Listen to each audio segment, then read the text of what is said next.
30,000 কোটি টাকা পাচারের অভিযোগে রাইড শেয়ারিং অ্যাপ উবার ও পাঠাওকে আইনি নোটিশ পাঠানো হয়েছে। রোববার এই নোটিশটি পাঠান সুপ্রিম কোর্টের আইনজীবী অ্যাডভোকেট মাসুদ আহমেদ।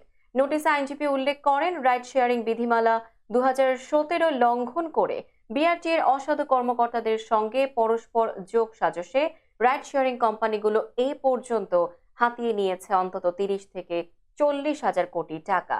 এর মধ্যে উবার একটি মাল্টিন্যাশনাল কোম্পানি, যা পরিচালনা তত্ত্বাবধান করা হয় ভারত থেকে। রাইড শেয়ারিং বিধিমালায় কোনো নির্দেশনা না থাকলেও কোম্পানি দুটো প্রতারণা করে পরিবহন ব্যবসায়ীদের আয়ের উপর 25 থেকে 30% কমিশন, অ্যাডভান্স প্ল্যাটফর্ম ফি, সার্ভিস চার্জ, বুকিং ফি ও ট্যাক্স নিয়ে থাকে। বিধিমালা মোতাবেক রাইড শেয়ারিং কোম্পানি 1 লাখ টাকা দিয়ে বিআরটিএ থেকে এনলিস্টমেন্ট সার্টিফিকেট প্রাপ্তির সাপেক্ষে ব্যবসা করতে পারবে। অন্য কারো কাছ থেকে কোনো টাকা পয়সা তারা নিতে পারবে না মর্মে বিধিমালায় উল্লেখ না থাকলেও কোম্পানিগুলো হাজার হাজার কোটি টাকা গ্রাহকদের কাছ থেকে নিয়েছে, যা সম্পূর্ণ বেআইনি ও অবৈধ।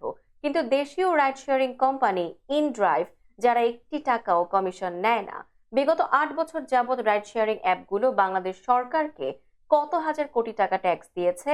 তাদের আয়ের হাজার হাজার কোটি টাকা কেন বেআইনি হবে না তা জানতে চাওয়া হয়েছে।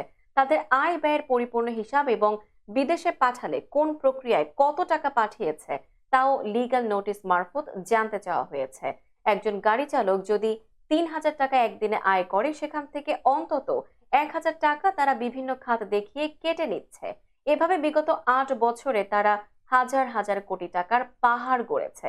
সুতরাং এসব রাইড শেয়ারিং কোম্পানিদের বেআইনি কর্মকাণ্ড সম্পর্কে আগামী 15 দিনের মধ্যে জবাব দেওয়ার অনুরোধ জানানো হয়। অপারগতায় তাদের বিরুদ্ধে সংবিধানের 102 ধারার বিধিমতে আইনগত ব্যবস্থা নেওয়া হবে।